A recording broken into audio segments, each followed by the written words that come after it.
South Asia में एक बहुत बड़ा फैसला लेते हुए बांग्लादेश की प्राइम मिनिस्टर शेख हसीना ने अपने पद से इस्तीफा दे दिया। हसीना, जो बांग्लादेश की राजनीति में एक बहुत बड़ा नाम है, पिछले एक दशक से भी ज्यादा समय से सत्ता में थी और उनके नेतृत्व में बांग्लादेश ने बहुत अच्छी इकोनॉमिक ग्रोथ देखी। लेकिन उनके कार्यकाल में ऑथोरिटेरियनिज्म और ह्यूमन राइट्स वायोलेशंस के आरोप भी लगे। ऐसे समय में जब लोगों में असंतोष बढ़ रहा था और इकोनॉमी की हालत खराब थी, उनका इस्तीफा देना इस बात की तरफ इशारा करता है कि बांग्लादेश बहुत बड़ी चुनौतियों से जूझ रहा है। जैसे जैसे बांग्लादेश इस पॉलिटिकल ट्रांजिशन से गुजर रहा है, उसके पड़ोसी देश, खास तौर पर इंडिया, यह सब देख रहे हैं, क्योंकि उन्हें पता है कि रीजनल सिक्योरिटी पर इसका क्या असर हो सकता है। बांग्लादेश के मौजूदा क्राइसिस को समझने के लिए हमें उस असंतोष को समझना होगा जो सालों से पनप रहा था। एक तरफ जहां हसीना की सरकार इकोनॉमिक प्रोग्रेस का दावा कर रही थी, वहीं दूसरी तरफ आलोचकों का कहना था कि इसका फायदा आम नागरिकों तक नहीं पहुंच रहा है। बढ़ती हुई इनइक्वालिटी, महंगाई और बेरोजगारी ने आम जनता में हताशा को और बढ़ा दिया। कोविड-19 महामारी ने इन आर्थिक चिंताओं को और बढ़ा दिया, जिससे बहुत से लोग मुश्किल में आ गए। आर्थिक परेशानियों के अलावा हसीना के शासन में बांग्लादेश में लोकतांत्रिक जगह में कमी देखने को मिली। विपक्षी दलों और असंतुष्ट आवाजों पर दबाव और पाबंदियां बढ़ती गईं। मानवाधिकार समूहों ने एक्स्ट्रा जुडिशियल किलिंग्स और मीडिया पर बंदिशों को लेकर चिंता जताई।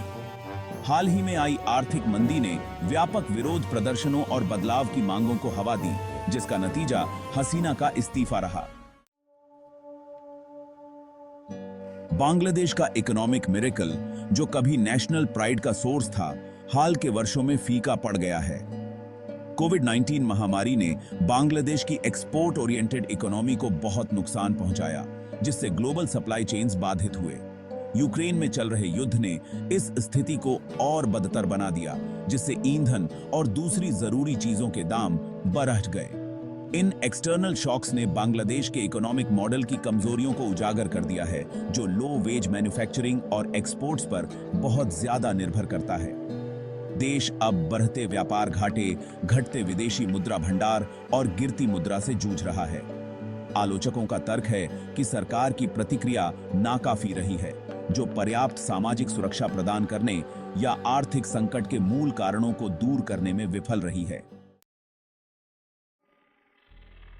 हसीना के इस्तीफे के बाद बांग्लादेश पर सेना के हस्तक्षेप का खतरा मंडरा रहा है। देश में सैन्य तख्तापलट का एक लंबा और परेशान करने वाला इतिहास रहा है, जहां सेना राजनीति में एक प्रमुख भूमिका निभाती रही है। हालांकि सेना मौजूदा संकट में सजग रही है, लेकिन पर्दे के पीछे इसके प्रभाव को नजरअंदाज नहीं किया जा सकता है। अंतरिम सरकार का गठन सेना की भूमिका के बारे में और भी चिंताएं पैदा करता है। इस सरकार का गठन देश की दिशा तय करने में महत्वपूर्ण भूमिका निभाएगा। अंतर्राष्ट्रीय समुदाय ने संयम बरतने का आग्रह किया है और संकट के शांतिपूर्ण और लोकतांत्रिक समाधान का आह्वान किया है। बांग्लादेश के आर्थिक संकट के केंद्र में उसके गारमेंट इंडस्ट्री की दुर्दशा है, जो उसके जीडीपी का एक महत्वपूर्ण हिस्सा है। एक समय देश की आर्थिक गतिशीलता का प्रतीक रहा गारमेंट इंडस्ट्री अब एक अभूतपूर्व संकट से जूझ रहा है। वैश्विक स्तर पर आने वाली मुसीबतें, जिनमें कोविड-19 महामारी और यूक्रेन में युद्ध शामिल हैं, ने बांग्लादेश के गारमेंट निर्यात को बहुत नुकसान पहुंचाया है। ऑर्डर बंद हो गए हैं, कारखाने बंद हो गए हैं और लाखों मजदूरों की नौकरियां चली गई हैं। लाखों महिलाओं के लिए स्थिति विशेष रूप से गंभीर है, जो गारमेंट इंडस्ट्री की रियर एज हैं। ये महिलाएं, जिनमें से कई अपने परिवार की अकेली कमाने वाली हैं, अब अनिश्चित भविष्य का सामना कर रही हैं। गारमेंट इंडस्ट्री में संकट ने गरीबी कम करने और महिलाओं के सशक्तिकरण में वर्षों की प्रगति को पलटने का खतरा पैदा कर दिया है। सरकार के सामने उद्योग को स्थिर करने और प्रभावित लाखों लोगों के लिए वैकल्पिक रोजगार के अवसर पैदा करने का कठिन काम है। बांग्लादेश में जारी संकट उसके सबसे करीबी पड़ोसी और एक महत्वपूर्ण रणनीतिक साझेदार इंडिया के लिए चुनौतियां और अवसर दोनों पेश करता है। इंडिया का एक स्थिर और समृद्ध बांग्लादेश में वेस्टेड इंटरेस्ट है और उसने हसीना सरकार के साथ घनिष्ठ संबंध बनाए हैं। हालांकि हसीना का जाना द्विपक्षीय संबंधों में अनिश्चितता की भावना पैदा करता है। इंडिया को अब एक जटिल राजनीतिक परिदृश्य को नेविगेट करना होगा और नए नेतृत्व के साथ संबंध बनाने होंगे। इंडिया की प्राथमिक चिंता बांग्लादेश को अराजकता और अस्थिरता में जाने से रोकना है, जिसका उसकी अपनी आंतरिक सुरक्षा पर असर पड़ सकता है। शरणार्थियों की संख्या में वृद्धि, सीमा पार आतंकवाद और बांग्लादेश में कट्टरपंथ का उदय इंडिया के लिए महत्वपूर्ण चुनौतियां पेश करेगा। साथ ही यह संकट इंडिया के लिए बांग्लादेश के साथ अपनी भागीदारी को गहरा करने और एक विश्वसनीय भागीदार के रूप में अपनी स्थिति को मजबूत करने का अवसर प्रस्तुत करता है। बांग्लादेश में राजनीतिक उथल-पुथल चाइना और पाकिस्तान के ध्यान से नहीं बच पाई है, जो इस क्षेत्र में अपने अपने रणनीतिक हितों वाले दो देश हैं। चाइना ने हाल के वर्षों में बांग्लादेश में महत्वपूर्ण प्रगति की है, बुनियादी ढांचे की परियोजनाओं में भारी निवेश किया है और अपने आर्थिक और सैन्य संबंधों का विस्तार किया है। यह संकट बांग्लादेश में चाइना की महत्वाकांक्षाओं के लिए अवसर और चुनौतियां दोनों पेश करता है।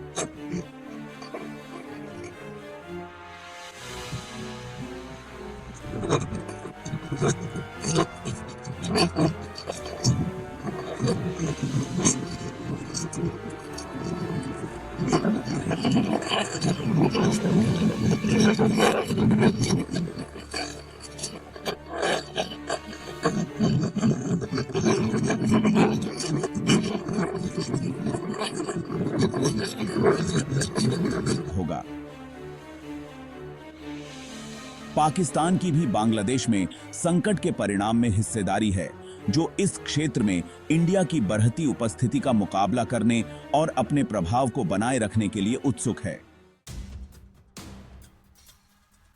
बांग्लादेश में आए संकट ने भारतीय व्यापारिक समुदाय को झकझोर कर रख दिया है, जिसने देश में महत्वपूर्ण निवेश किया है। भारतीय कंपनियों ने दूरसंचार, ऊर्जा, फार्मास्यूटिकल्स और वस्त्र जैसे क्षेत्रों में अरबों डॉलर का निवेश किया है। राजनीतिक अनिश्चितता और आर्थिक उथल-पुथल इन निवेशों को बाधित करने और भारतीय व्यवसायों के बीच जोखिम से बचने का माहौल पैदा करने की धमकी देती है। घटते विदेशी मुद्रा भंडार के साथ साथ बांग्लादेशी ताका का अवमूल्यन भारतीय कंपनियों के लिए मुनाफे को वापस भेजना मुश्किल बनाता है। गारमेंट इंडस्ट्री में संकट एक ऐसा क्षेत्र जहां भारतीय कंपनियों की महत्वपूर्ण उपस्थिति है, विशेष रूप से चिंता का कारण है। ऑनर्डर में मंदी और कारखानों के बंद होने से भारतीय आपूर्तिकर्ताओं और निर्माताओं पर असर पड़ा है। भारत सरकार ने अपने बांग्लादेशी समकक्ष से भारतीय निवेशकों के हितों की रक्षा करने और एक स्थिर कारोबारी माहौल सुनिश्चित करने का आग्रह किया है। बांग्लादेश में संकट इंडिया के लिए एक जटिल कूटनीतिक चुनौती पेश करता है, जिसके लिए अपने रणनीतिक हितों और लोकतांत्रिक सिद्धांतों के प्रति अपनी प्रतिबद्धता के बीच नाजुक संतुलन बनाने की आवश्यकता है। इंडिया ने लंबे समय से अपने पड़ोसियों के आंतरिक मामलों में हस्तक्षेप न करने की नीति बनाए रखी है, लेकिन बांग्लादेश की स्थिति इस नीति की सीमाओं का परीक्षण करती है।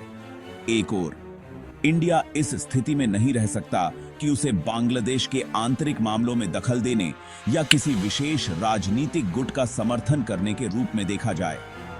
दूसरी ओर इंडिया एक निष्क्रिय पर्यवेक्षक नहीं रह सकता है, जबकि बांग्लादेश अस्थिरता के कगार पर है। इंडिया का मानवाधिकारों के उल्लंघन के खिलाफ आवाज उठाने और लोकतांत्रिक भविष्य के लिए बांग्लादेशी लोगों की आकांक्षाओं का समर्थन करने का नैतिक दायित्व है। संकट पर इंडिया की प्रतिक्रिया पर अंतर्राष्ट्रीय समुदाय बारीकी से नजर रखेगा और एक जिम्मेदार क्षेत्रीय शक्ति के रूप में उसकी छवि के लिए इसके दूरगामी परिणाम होंगे। जैसे ही बांग्लादेश इस राजनीतिक और आर्थिक संकट से जूझ रहा है, भविष्य अनिश्चित बना हुआ है। देश एक चौराहे पर खड़ा है और यह जो रास्ता चुनेगा, उसके पूरे दक्षिण एशियाई क्षेत्र के लिए गंभीर परिणाम होंगे। अंतरराष्ट्रीय समुदाय को बांग्लादेश के साथ खड़ा होना चाहिए, कूटनीतिक समर्थन, आर्थिक सहायता और मानवीय सहायता प्रदान करना चाहिए।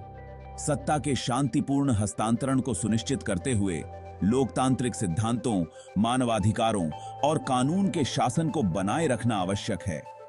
बांग्लादेशी लोगों ने अतीत में उल्लेखनीय लचीलापन और लोकतंत्र के प्रति गहरी प्रतिबद्धता दिखाई है।